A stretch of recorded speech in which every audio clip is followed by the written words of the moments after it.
और ये बिहार वाला जाति जनगणना नहीं, ये फेक जो जाति जनगणना इन्होंने किया है लोगों को बेवकूफ बनाने वाला, ये नहीं। को लगता है कि कोई कास्ट का बढ़ा दिया, कोई का घटा दिया, तो बताना चाहिए उनको कुछ समझ में थोड़ी आता है। राहुल गांधी जी जो बात सवाल खड़े किए हैं उसका जवाब नहीं दे रही, लेकिन इसका अर्थ का अनर्थ कर रही है। पटना में राहुल गांधी ने जात जनगणना पर जो कहा वो सीधे सीधे नीतीश कुमार पर ही हमला था, या नीतीश कुमार के बहाने ये अटैक तेजस्वी यादव पर था, क्योंकि बीजेपी तो इस खेल में है ही नहीं। राहुल गांधी ने जिस तरह इंडिया अलायंस की सरकार के दौरान बिहार में हुई जात जनगणना को फेक बताया, उससे एक इशारा साफ दिखता है कि वो तेजस्वी और लालू यादव से मिले जरूर, लेकिन दिल में दूरियां हैं।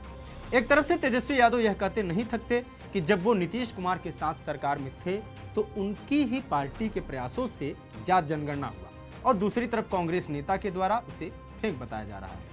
राहुल गांधी का यह बयान सवाल खड़ा करता है कि क्या ये इंडिया ब्लॉक में नेतृत्व को लेके लालू यादव के ममता बनर्जी के समर्थन का रिएक्शन है, और क्या ये बिहार में भी इंडिया ब्लॉक के दिल्ली जैसे हाल का इशारा है।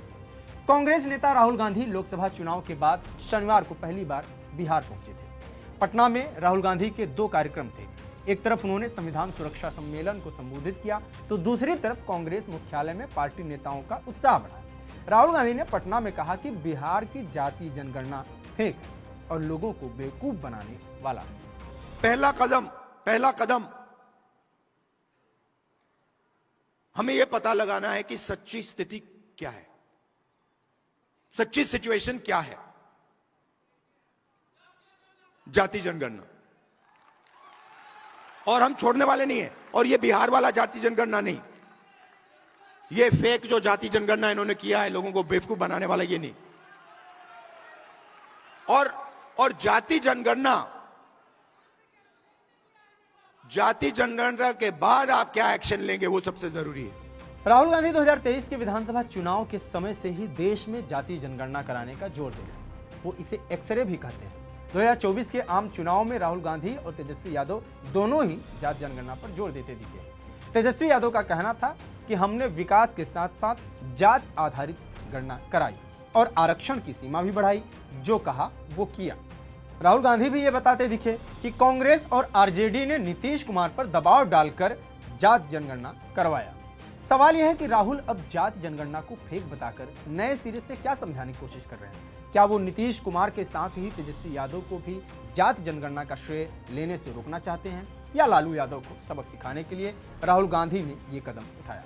क्योंकि हाल की राजनीति में देखें तो इंडिया गठबंधन को तेजस्वी, ममता, केजरीवाल, अखिलेश यादव मानने से इनकार कर रहे हैं।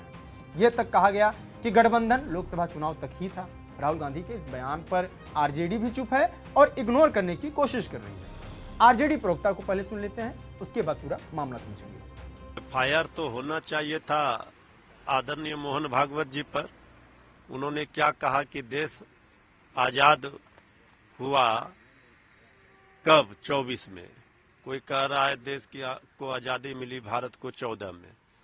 तो राहुल गांधी जी पर एफआईआर करके कोई क्या करेंगे? राहुल गांधी जी जो बात सवाल खड़े किए हैं उसका जवाब नहीं दे रही। बिहार में सीट बंटवारे को लेकर आरजेडी और कांग्रेस के बीच पिछले दिनों काफी तल्खियां बढ़ी। लालू ने ममता बनर्जी को इंडिया ब्लॉक का नेता बनाने की वकालत की, तो तेजस्वी ने इंडिया गठबंधन को सिर्फ लोकसभा चुनाव तक ही सीमित रहने की बात की। इन सब के बीच राहुल गांधी से तेजस्वी यादव कुछ सेकंड के लिए मिले और लालू यादव से मिलने के लिए आवास आने का आमंत्रण दिया। राहुल गांधी लालू यादव से मिलने उनके आवास भी पहुंच गए, बकायदा लालू यादव के साथ बैठकर चाय भी पी। तेजस्वी यादव भले ही इंडिया गठबंधन के लोकसभा चुनाव तक सीमित होने की बात कह चुके हों, लेकिन राहुल गांधी ने शनिवार को कांग्रेस मुख्यालय में ऐलान कर दिया कि बिहार में चुनाव इंडिया गठबंधन के तहत ही लड़ा जाएगा। ऐसे में यह भी माना जा रहा है कि राहुल गांधी अपने इस बयान के जरिए एक संकेत देना चाहते हैं कि आरजेडी अगर कांग्रेस को साथ लेकर नहीं चलती है तो कांग्रेस के पास अपना अलग रास्ता है। दूसरी ओर राहुल गांधी की ओर से जातिगत जनगणना को फर्जी बताए जाने पर बीजेपी समेत अन्य सत्ताधारी दल विपक्ष पर हमलावर हैं। सत्ताधारी दलों का कहना है कि जिस समय यह सर्वे हुआ था उस समय कांग्रेस सरकार में शामिल थी, लेकिन अब विपक्ष में चली गई है तो वो इस तरह की बातें कर रही है। अगर जातिगत जनगणना फर्जी है तो राहुल गांधी और कांग्रेस को इसकी याद उस समय क्यों नहीं? मैं तो इंडिया के मीटिंग में, गठबंधन के मीटिंग में था। नीतीश कुमार जी हर एक मीटिंग में उठाते रहे कि आप अपने उसमें कास्ट सेंसस को रखिए, जातीय जनगणना को, हर एक इंडिया के मीटिंग में, और राहुल गांधी जी उस पर चुप रहते थे। आज कर्नाटक में उनकी सरकार है, कब सर्वे किया, क्यों नहीं उसको पब्लिक कर रहा है? और 1931 के बाद, 1931 के बाद देश के अकेले नेता नीतीश कुमार हैं जो बिहार में कास्ट सर्वे कराया, और सर्वे पर जो अफर्मेटिव एक्शन लेना था वो सारा एक्शन उस पर लिया है। उनको लगता है कि कोई कास्ट का बढ़ा दिया, कोई का घटा दिया, तो बताना चाहिए उनको कुछ समझ में थोड़ी आता है। तो अकेले नेता है ना भाई जो किया है, दूसरा कौन किया है आज तक इस देश में? फिलहाल राहुल गांधी का यह बयान गलती से निकला था या वाकई इसका कोई संकेत है, ये तो पार्टी के रवैये से चुनाव आने तक पता चल ही जाएगा। बाकी कांग्रेस समर्थित पप्पू यादव भी तेजस्वी यादव पर लगातार हमलावर हैं, ये बात भी किसी से छिपी नहीं है। यदि कांग्रेस बिहार में किसी नए सहयोगी की तलाश में है तो जाहिर है इसका नुकसान तेजस्वी को जरूर होगा।